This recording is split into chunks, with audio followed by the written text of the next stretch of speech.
یعنی کہ جیسے ہمارے ملک میں پولیس فوج یہ سارے مل کے قانونی انتظامات سنبھالتے ہیں چلاتے ہیں، اسی طرح اس وقت کوئی بھی قانون عرب میں موجود نہ تھا. ہر انسان اپنی مرضی سے کھلی زندگی گزارتا تھا، جس کو جب چاہے کوئی قتل کر دے. آئے دن کسی کا بھی سامان، کسی کی بھی کوئی چیز یعنی کہ وہ لوٹ مار کرنا، سب کچھ ان میں اس طرح کی عادات موجود تھی.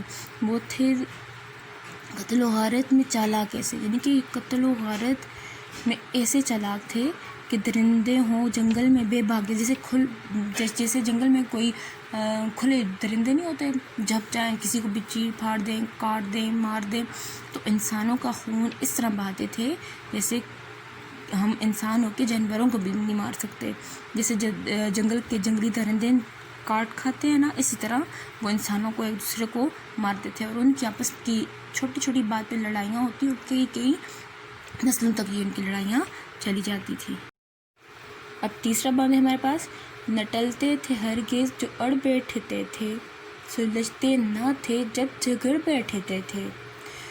جو دو شخص آپس میں لڑ بیٹھتے تھے تو صدہا قبیلے بگڑ بیٹھتے تھے. بلند ایک ہوتا تھا گھر و شرارہ، تو اس سے بڑک اٹھتا تھا ملک سارا. یعنی کہ نہ ٹلتے تھے ہرگز جو اڑ بیٹھ، یعنی کسی ضد پر اگر وہ اڑ بیٹھتے تھے کوئی انہیں سمجھا نہیں سکتا تھا. سلجھتے نہ تھے یعنی کہ بالکل نہیں مانتے تھے، بالکل نہیں سمجھتے تھے. جب آپس میں جھگڑتے تھے کسی چیز کا خیال نہیں کرتے تھے، نہ جان کا نہ مال کا.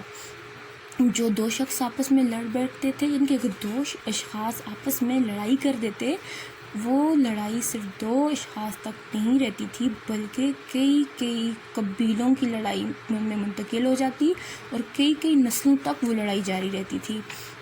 صدہا قبیلے یعنی کہ صدہا کہتے ہیں 100 سال کو صدی کہا جاتا ہے.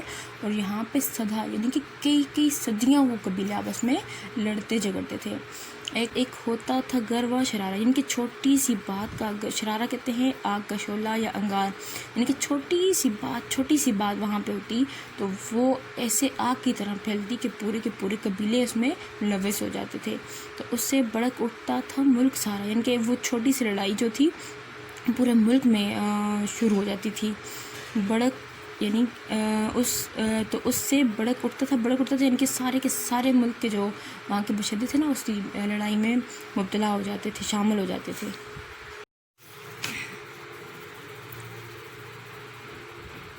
کہیں تھا مویشی چرانے پہ جھگڑا، کہیں پہلے گھوڑا بڑھانے پہ جھگڑا. لبے جو کہیں آنے جانے پہ جھگڑا، کہیں پانی پینے پہ لانے پہ جھگڑا. یوں ہی روز ہوتی تھی تکرار ان میں، یوں ہی چلتی رہتی تھی تلوار ان میں. شاعر کیا کہتے ہیں آخری بند میں، یعنی کہ مسدس کے آخری حصے میں کیا کہہ رہے ہیں؟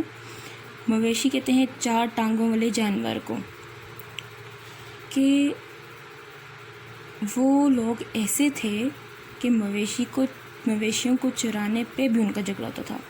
ہر ایک قبیلے کا ایک دن رکھا ہوتا تھا کہ اس دن فلاں قبیلے کے مویشی آ کے پانی بھی پئیں گے اور چریں گے بھی، خوراک وغیرہ بھی کھائیں گے.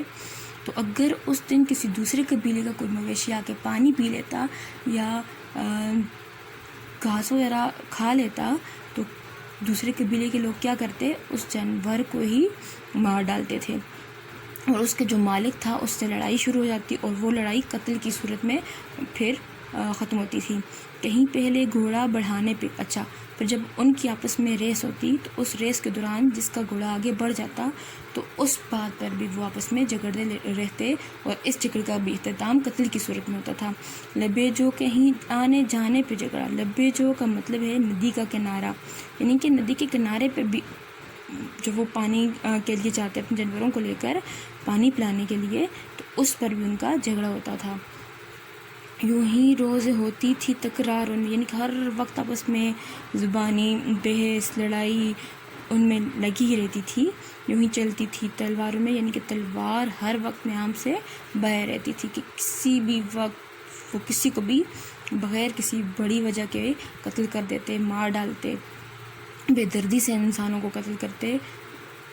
نبی پاک صلی اللہ علیہ وآلہ وسلم سے پہلے عرب کے لوگ انتہائی بگڑی ہوئی قوم تھی، اس لیے انہیں بدھو بھی کہا جاتا تھا، یعنی کہ جاہل ان پڑھ قوم بھی انہیں کہا جاتا تھا. ان میں بالکل کوئی تہذیب، زندگی گزارنے کا کوئی بھی طریقہ موجود نہ تھا.